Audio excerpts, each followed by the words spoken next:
Okay, I want to talk today about the very first person that Elon Musk should fire, like the day he acquires Twitter. The first moment of the first day, this guy has got to be booted from, well, he's probably not even working at Twitter headquarters, right? Because they're all working remote. But maybe he should get a rude email from Elon Musk then on the very first minute of the very first day that Elon owns Twitter, and he should be absolutely fired. And the reason that he should be fired, we actually have to back up just a little bit and look at the update. So yesterday's episode, we talked about monkeypox. Should you be scared of monkeypox? Should you not be scared of monkeypox, and why? And there's been 3 updates that have happened since yesterday about monkeypox that show us exactly why this person should be the first person that Elon should fire when he acquires Twitter. Let's dig into that. I'm Liz Wheeler. Welcome to The Liz Wheeler Show.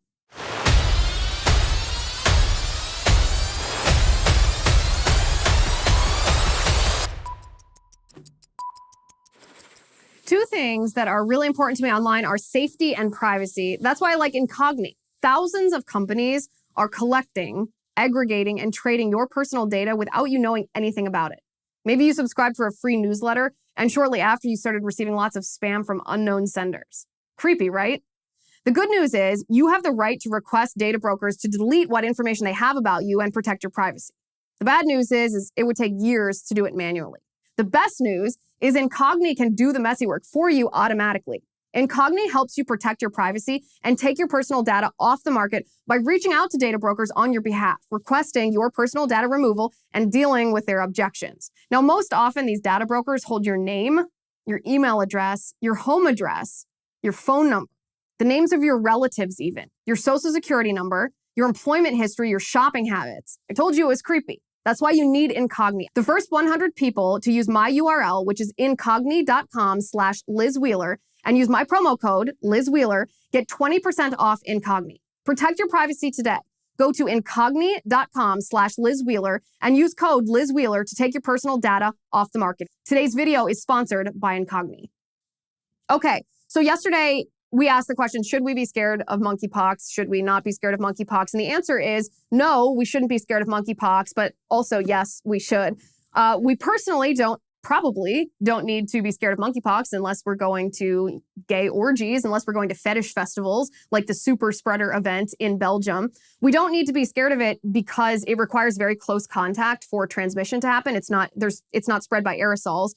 Very close contact is what's required for you to contract this, which means that sexual activity is one of the primary drivers of transmission. And that it makes sense. You can see the pattern here because around the world, the people who are contracting it right now are typically gay men or bisexual men who are having sex with other men. And the reason that this is somewhat contained to the gay community is because there was an 80,000 person gay pride and fetish festival that was held in Belgium. And that was the super spreader event. That's where patient 0 was. And it disseminated through this close contact, maybe the sexual activity at this fetish festival, this gay and fetish festival. And that's why people around the world are getting it. So it is determinant. Your risk of contracting this virus is somewhat determined by your behavior. If you're not engaging in gay sex, if you're not engaging in promiscuous sex, if you're not in close contact, very close contact with someone who has monkeypox, then you are not at high risk of contracting this. So in that sense, no, we shouldn't be scared of monkeypox. Unlike what Joe Biden says when he said everyone should be concerned. Well, not really everyone. The second part of this is, yes, we should be scared of monkeypox in relation to how governments, how our politicians, how our public health authorities and public health authorities around the world react to this virus.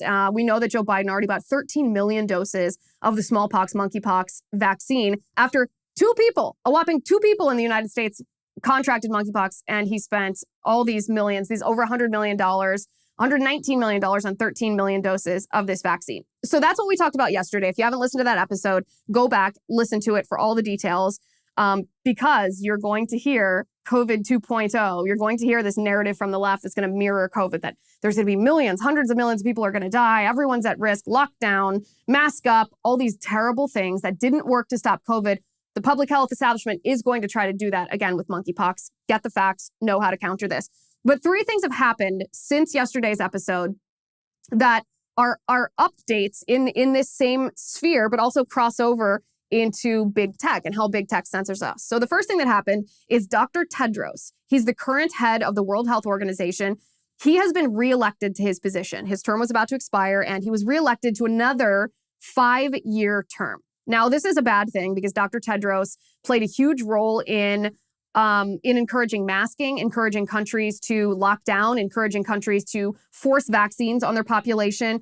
And the World Health Organization, under the direction of Dr. Tedros, was a huge driver of disinformation about China at the beginning of the outbreak of COVID-19. It was Dr. Tedros and the World Health Organization that were praising how the Chinese handled this outbreak. They were one of the biggest perpetuators of the narrative that we now know is false, that COVID-19 couldn't have come from a lab in China, said Dr. Tedros, couldn't have come from the Wuhan Institute of Virology. And the lab leak theory for this virus is absolutely ridiculous. It's a hard no from the World Health Organization.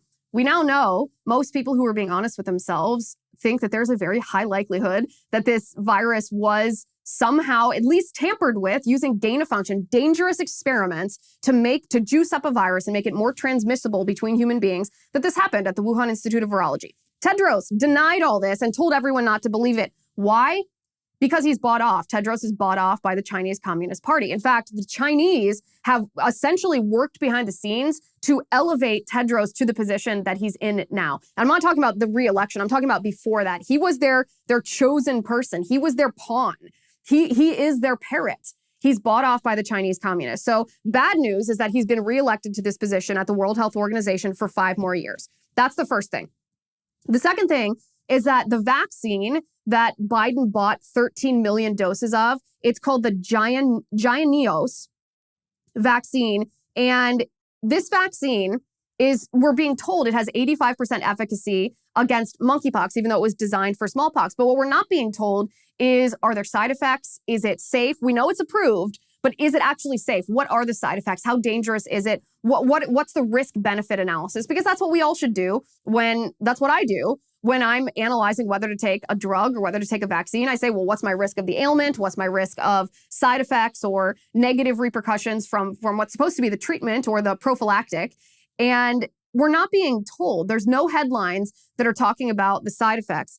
However, there are doctors like Dr. Peter McCullough. He's one of the predominant cardiologists in our country. You, I'm sure, remember him because he was the one who went viral on Joe Rogan talking about the problems with the COVID vaccine.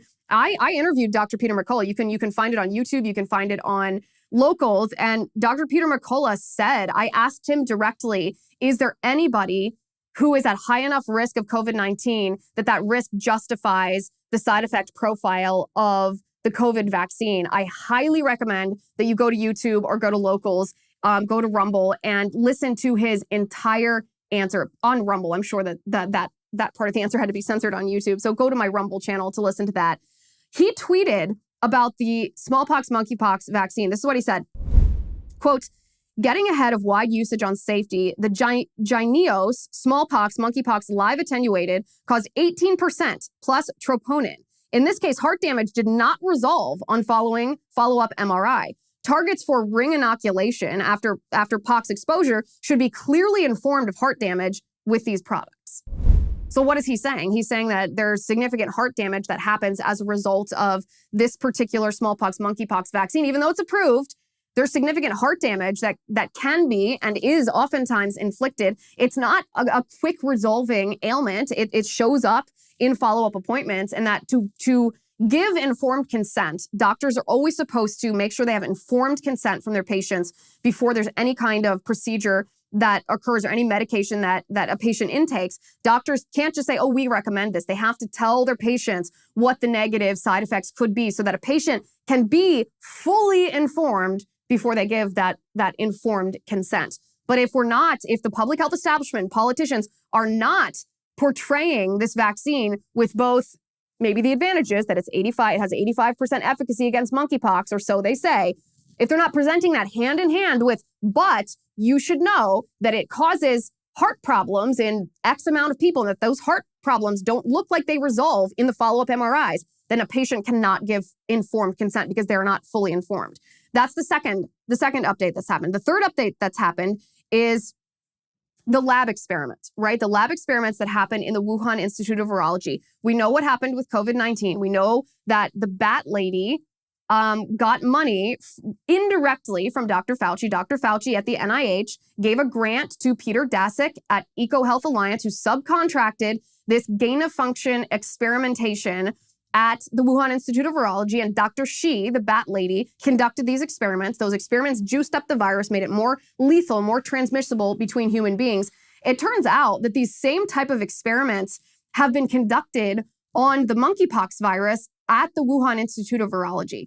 There was a study that was published in a journal called Virologica Sinica, and the authors of this article in this journal, the authors are the folks at the Wuhan Institute of Virology, including Dr. Shi's counterparts. This is what the title of the research article is: Efficient assembly of a large fragment of monkeypox virus genome as a qPCR template using dual selection-based transformation-associated recombination.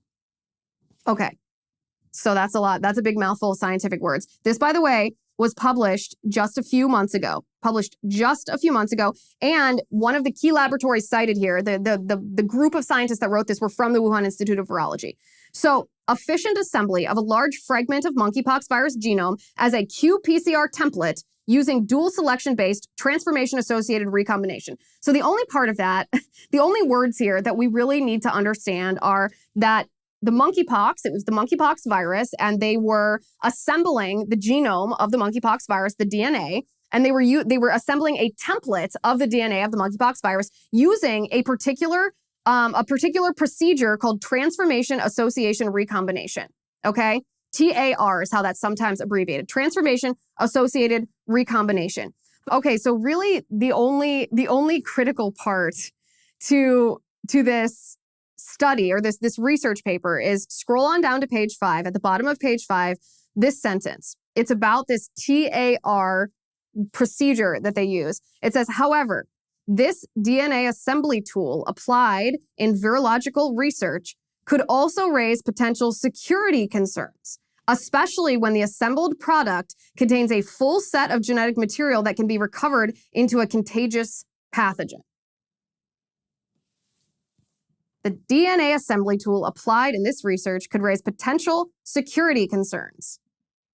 That's a pretty big deal here. A pretty big deal because we know, I mean, based on the title, the actual title of this study or the title of this article is efficient assembly of a large fragment of monkeypox virus genome as a qPCR template using dual selection-based transformation-associated recombination, that TAR procedure.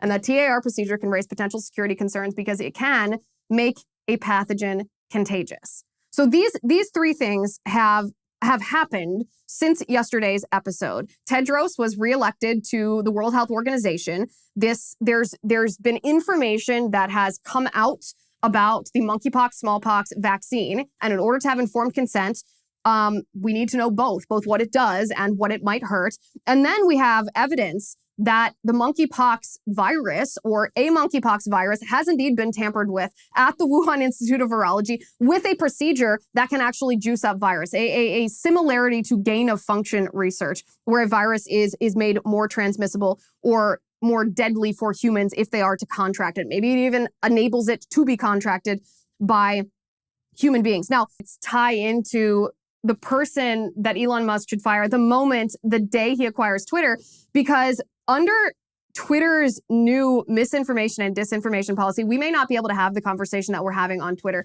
It may be disallowed. We may not be able to sit down together and talk about lab experiments, talk about monkeypox virus experiments that might actually juice up the virus or make it more dangerous. We might not be able to talk about the side effects of the smallpox, monkeypox vaccine. We may not be able to criticize the World Health Organization or, more importantly, contradict them, because Twitter just rolled out new policies regarding what they call public health emergencies. And these new standards are even stricter than the standards they imposed on us during COVID.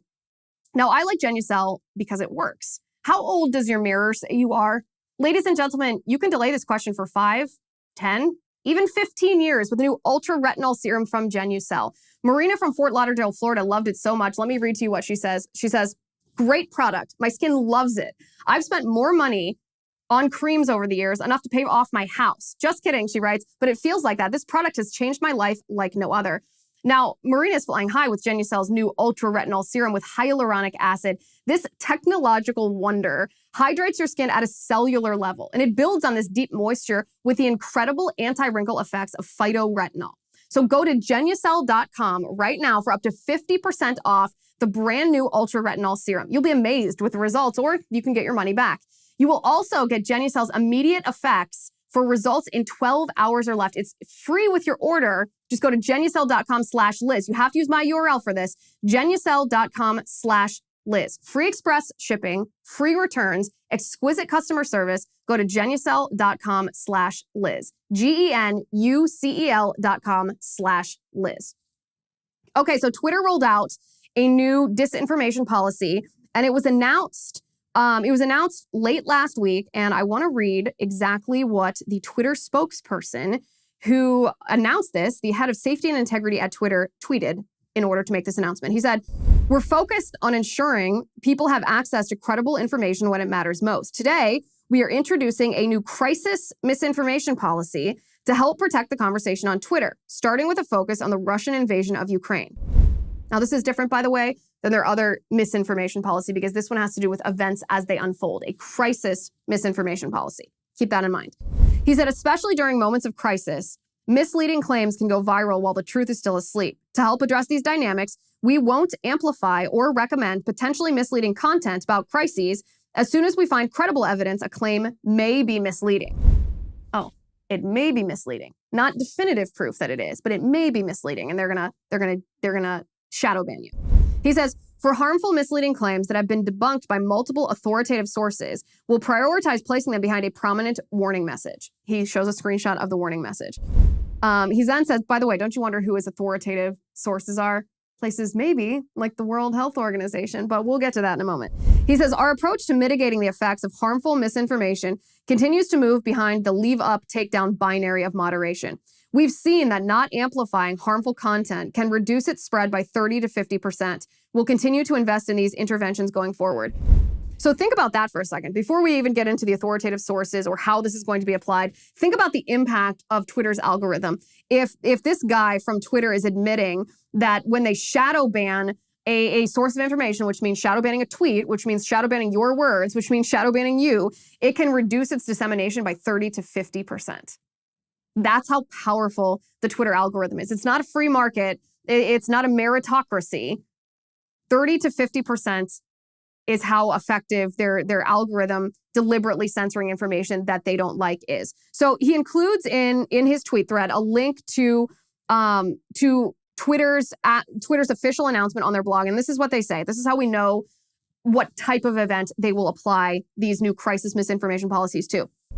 Twitter says, around the world, people use Twitter to find reliable information in real time. During periods of crisis, such as situations of armed conflict, public health emergencies, bing, bing, bing, that's the one I care about, and large-scale natural disasters, access to credible, authoritative information and resources is all the more critical. Today, we are introducing our crisis misinformation policy, a global policy that will guide our efforts to elevate credible, authoritative information and will help to ensure viral misinformation isn't amplified or recommended by us during crises. In times of crisis, misleading information can undermine public trust and cause further harm to already vulnerable communities. So, I'm sorry, I have to interrupt this for a second. There are so many euphemisms in this announcement. It's making my skin crawl here. So first of all, if this is a global policy and they're only going to rely on authoritative sources, who exactly are these sources? Does Twitter consider only the World Health Organization to be an authoritative source? Do they consider the Bill and Melinda Gates Foundation, since that's a global organization, to be an authoritative source? Maybe do they consider the Chinese communists to be an authoritative source? Because the Chinese communists certainly think they know about COVID more than any other country in the world. Who exactly are these authoritative sources? And what happens if on a global scale, a so-called authoritative source contradicts a dictatorship like China? What if the United States, the CDC at the United States contradicts the World Health Organization or the Chinese Communist Party? What happens? Who's the authoritative source? This is so incredibly creepy. It's also it's also really controlling and manipulative because of this phrase. Misleading information can undermine public trust. So we know what they mean by that phrase. They mean when they say undermine public trust, it means if you have any questions about the vaccine that we want you to take, then you, the public, aren't trusting us. You are requiring information and data that we don't want you to have. We will tell you what you need to know, and therefore what you need to know will inform your decision whether to get this vaccine. And of course, the only choice based on our information will be for you to get it. That's what they actually mean by that phrase. So as you can see, this is very creepy, very draconian, very, very anti-free speech, but anti-freedom in general. They say, alongside our existing work to make reliable information more accessible during crisis events, this new approach will help to slow the spread by us of the most visible misleading content, particularly that which could lead to severe harms. Now, of course, in Twitter's world, in Twitter's mind, the philosophy of those who are writing this nonsense at Twitter, not getting the vaccine or opposing lockdowns is causing other people severe harms. So this is just the ideological strategy that Twitter has now harnessed in order to stop real information, true information, if it contradicts the narrative of places like the CDC or Fauci or the Biden administration or the UN or the World Health Organization or maybe even the Chinese communists about public health emergencies. So again, this type of algorithmic manipulation impacts what you're saying. It can stifle what you're saying by up to 50% reach. That's really, really significant. So then we fast forward to, okay, so the person that introduced this, the Twitter head of safety and integrity, who is this? Who is the one announcing this? Who is this guy? This guy is named Yoel Roth. Yoel Roth is not new to his role of censorship at Twitter. The name of his position, Twitter head of safety and integrity, is so vague, so bland that so euphemistic, right? Yoel Roth is the exact same person who censored the New York Post's story about Hunter Biden in the days leading up to the 2020 presidential election. The very same person. You remember, we couldn't even send the link to that New York Post story in our direct messages to each other. It blocked us from copying and pasting a URL and sending it to each other, let alone talking about it, saying the phrase Hunter Biden laptop, posting a link to the story for people to read the reporting for themselves. Something like 30% of Democrats who voted for Joe Biden said they wouldn't have voted for Joe Biden had they known the story about Hunter Biden's laptop was true. Yoel Roth was instrumental not just instrumental, he was the driving force behind Twitter's censorship of this story. And when he testified to the Federal Election Commission about this censorship, whether this was meddling in the election, whether it was fair or unfair, the justification that he gave for why he, on behalf of Twitter, censored this story is he said U.S. intelligence officials, he didn't say who, he didn't say if they were active or inactive, he didn't say if this was in an official capacity by officials in the administration or not. He said U.S. officials shared what he called rumors that Joe Biden would be the target of a hack, that Hunter Biden would be the target of a hack. So this vague idea of U.S. intel officials, we know how corrupt the FBI is. We know how corrupt the CIA is. We know how corrupt the DOJ is. We know, these organizations, these alphabet soup organizations, these intel agencies are the same that staged not one, but two attempts to get the president of the United States impeached. First, we had Peter Strzok and Lisa Page at the FBI. We had the entrapment of Michael Flynn. We had the DOJ colluding with Fusion GPS. We had that whole Russia collusion coup attempt. And then we had the Ukraine impeachment. We had this so-called whistleblower from the National Security Council pretend that President Trump had done something corrupt in his conversation with, ironically, Zelensky from Ukraine.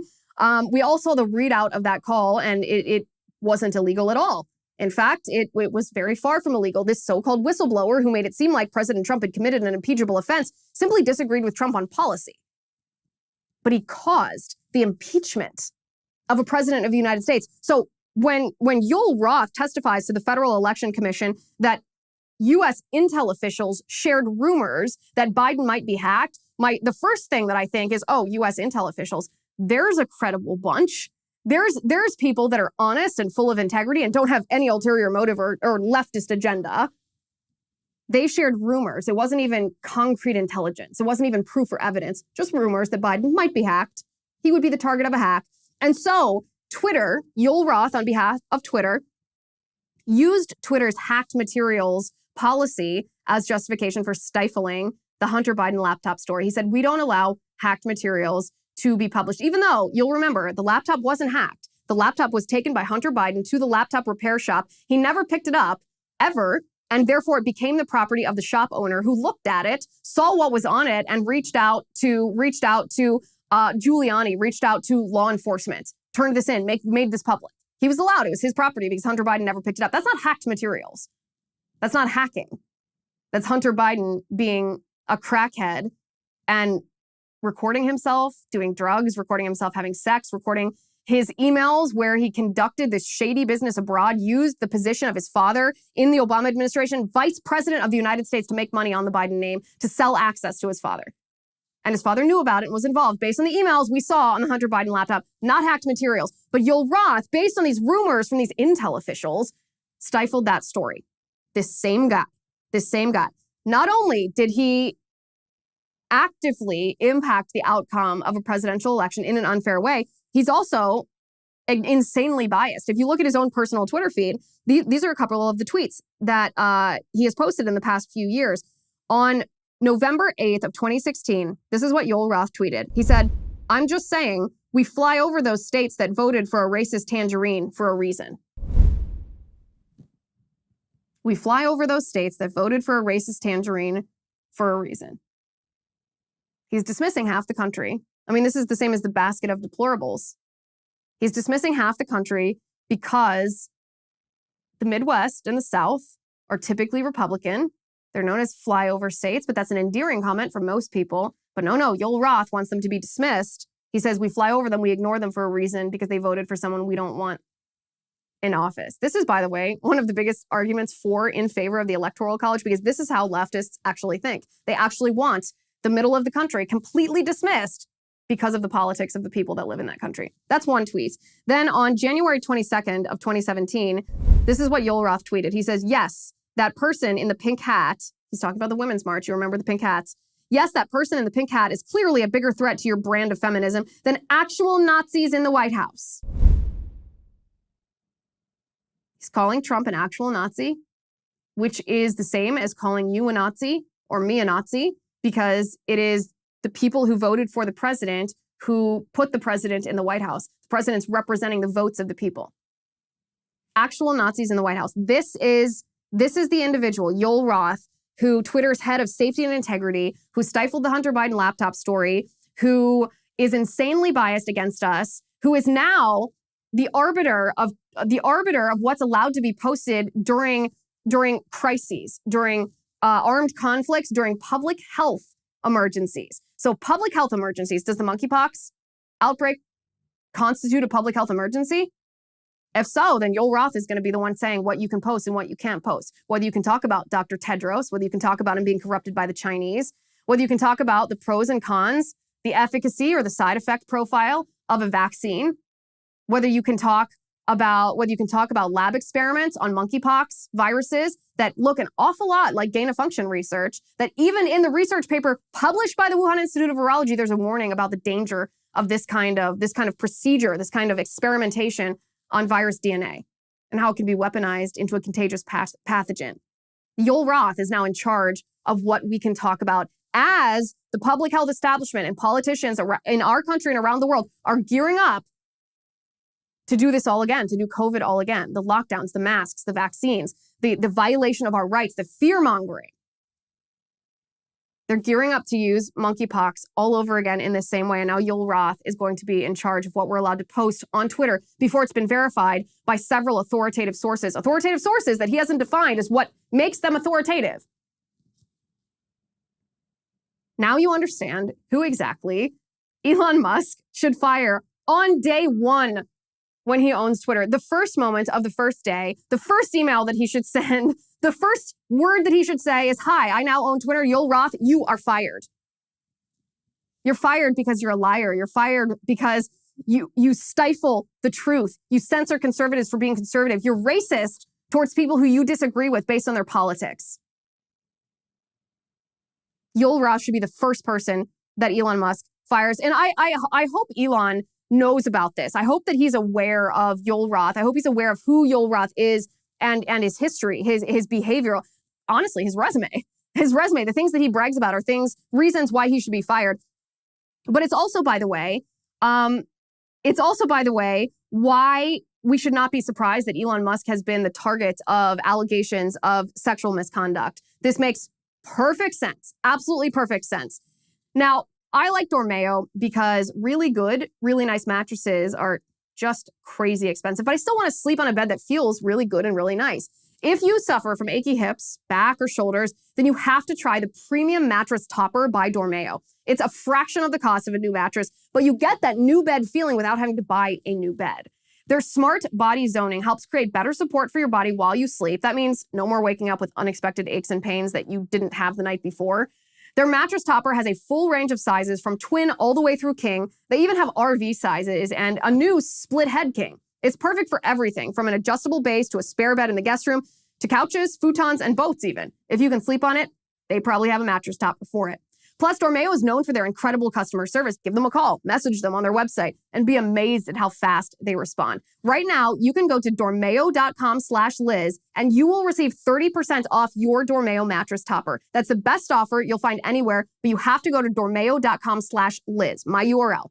Remember, with their 10-year warranty and 100-night risk-free trial plus free shipping, it's crazy not to give Dormeo a try. Dormeo.com/Liz.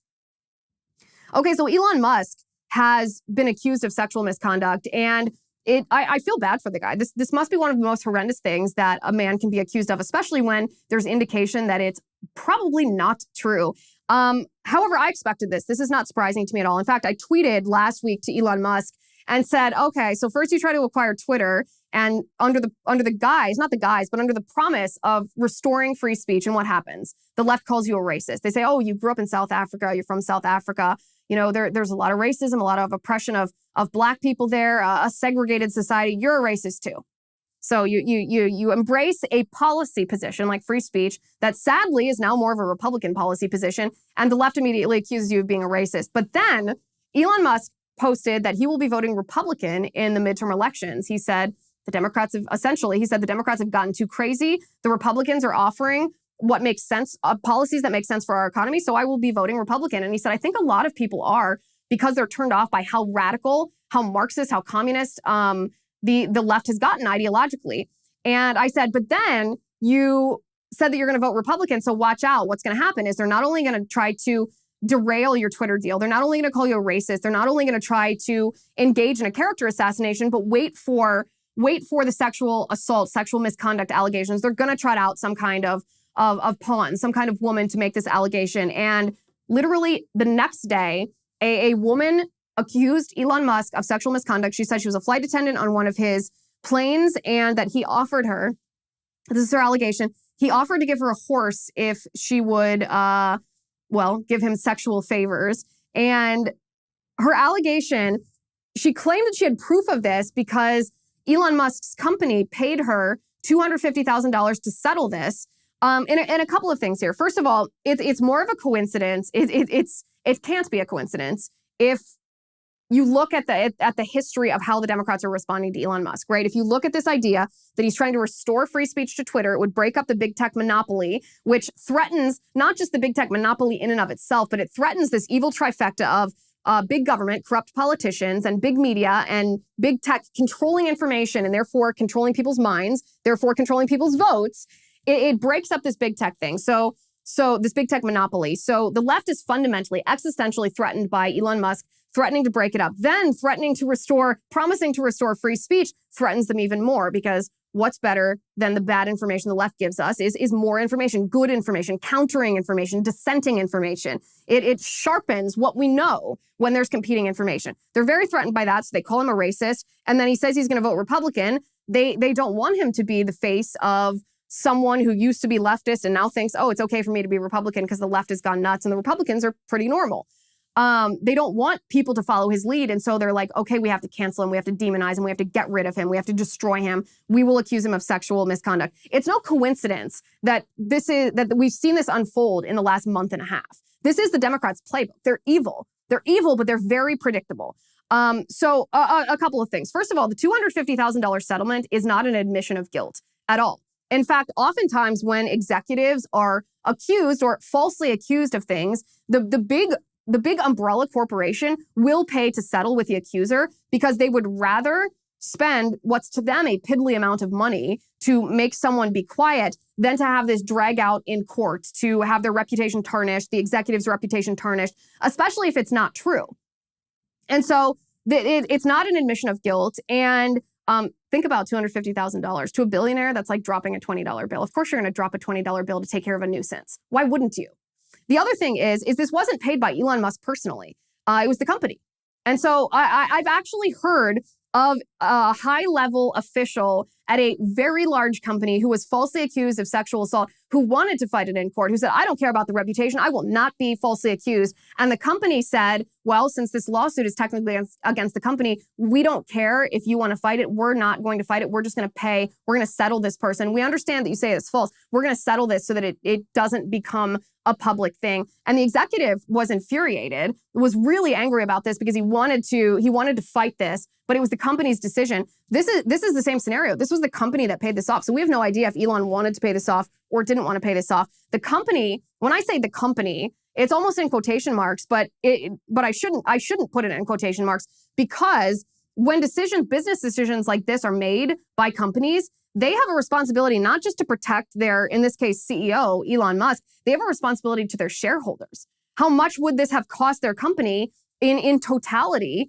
if it were actually to have gone to some kind of arbitration, if it were to have become public, if it were to become a trial? How much would they have paid in legal fees? How much would they have paid in their CEO's time? How much would it have cost the company because of the reputational hit that the company would have taken? They not only have a responsibility to, I guess, make this go away, especially when they think it's a false allegation, but they have a responsibility to their shareholders to make sure that the value of the company doesn't plummet. So none of that is an admission of guilt. It's just a nuanced, complicated thing that happens often to high-level executives, because we know that high-level executives are targets of allegations of sexual misconduct. Part of the reason is because women know they can get settlements like this. They know they can get 15 minutes of fame. Sometimes they think that they can score political points if they are ideological, or if those who are prompting them to bring forth allegations are ideological, and they think that these allegations will serve some ideological purpose. There's 1.5 million reasons why an allegation like this might have been levied, and it doesn't mean for a second that it's true. It means that we owe whoever's making the allegation to listen to them. We should listen to all women, but we shouldn't believe all women, and we shouldn't use corporate practices like settling as any kind of indication of whether this is true or this is false. Elon Musk obviously denies these misconduct allegations. He says that this never happened, and unless there's more evidence that it did, I look at the history and I look at the Democrats' playbook and I say this is predictable and they're very evil, and it's going to take a lot more than this to convince me that there's any substance to this allegation. But this is where Twitter factors in again. I mean, think about Yoel Roth is now deciding in times of crisis. He and this new crisis misinformation policy are deciding what information we have access to, what information is corroborated by an authoritative source. And that's a huge disservice, not only to our country and to the world and to our politics and our liberties. It's a huge disservice to people who are being silenced based on who they are, people who could be silenced based on who they are in the face of any sort of allegation, right? And so Elon Musk, I hope he recognizes what an existential threat someone like Yoel Roth is to Elon's pursuit of free speech, his pursuit of a public square, a digital public square in the form of this platform, this Twitter platform. And I hope he understands that if you acquire Twitter and you keep someone like Yoel Roth on board, that you will never fix the problem, that this is someone who has to go and has to go immediately. Over on Locals on the Liz Wheeler Show community, we are going to talk about Ibram X. Kendi. He is, as you know, he is He is How to Be an Anti-Racist. He is one of the biggest propagators of critical race theory. And he recently said he's concerned that his daughter liked a baby doll that had white skin, blonde hair, and blue eyes. We are going to talk about that. Join us, LizWheelerShow.com/locals. If you use my promo code ACCESS, then you can get your first month free on your annual subscription. LizWheelerShow.com/locals, promo code ACCESS. Thank you for watching today. Thank you for listening. I'm Liz Wheeler. This is The Liz Wheeler Show.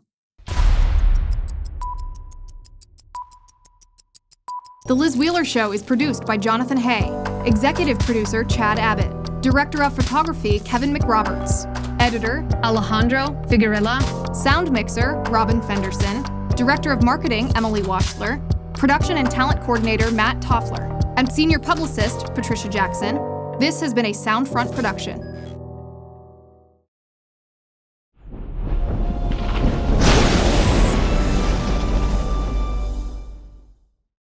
If you haven't already, give this video a thumbs up, hit the subscribe button below, and ring the bell to make sure you never miss a video.